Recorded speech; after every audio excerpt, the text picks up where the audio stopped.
Seriously? Mesdames et messieurs, bonsoir. Aujourd'hui à la une, un nouveau tutoriel. Nous allons nous rendre à Fréjus dans le Var. Attention, à Fréjus dans le Var où des milliers de gens se sont réunis dans ce club de gym dans l'attente d'une réponse du gouvernement en faveur ou non de la démocratisation du nouveau tutoriel rousse en les mains. Fucking Ariel pour les anglo-saxons.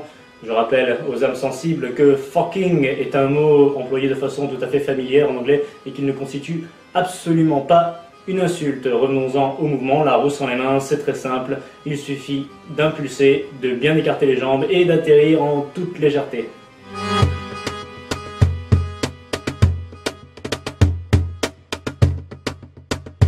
Nous allons analyser le mouvement étape par étape, en commençant par cet exercice où l'on va basculer son poids de droite à gauche sur la jambe droite, puis sur la jambe gauche. Nous pouvons essayer de rajouter un petit sursaut entre le pied droit et le pied gauche. Nous allons commencer par cet exercice où le but est d'effectuer une roue sans que la deuxième jambe ne quitte le sol à aucun moment. Gardez bien les deux mains au sol et tentez d'avoir la jambe la plus tendue possible. Vous devez essayer de dessiner le cercle le plus grand possible avec votre jambe. Je rappelle qu'il est interdit de fumer en salle de gym et que de toute manière, les cigarettes sont interdites aux acrobates. Seriously? Il est absolument primordial d'atterrir bien en face et d'avoir effectué une rotation complète. Vous pouvez tenter de reproduire l'exercice avec une main. Ici, la jambe gauche est envoyée vers le haut avec force et rapidité. Il est impératif de penser à rabattre cette jambe vers le sol le plus rapidement possible. Puis sans les mains, lorsque vous le maîtrisez sans les mains, il s'agit du même départ qu'une véritable roue sans les mains.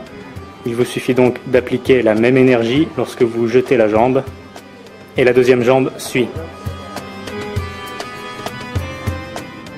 Bien entendu, lors de l'exécution de la roue sans les mains, veillez à garder les jambes bien tendues et avec l'écart le plus grand possible. Cherchez à attaquer le sol avant d'atterrir et de ne pas attendre que ce dernier arrive à vous pour ne pas le subir. Bon training à tous!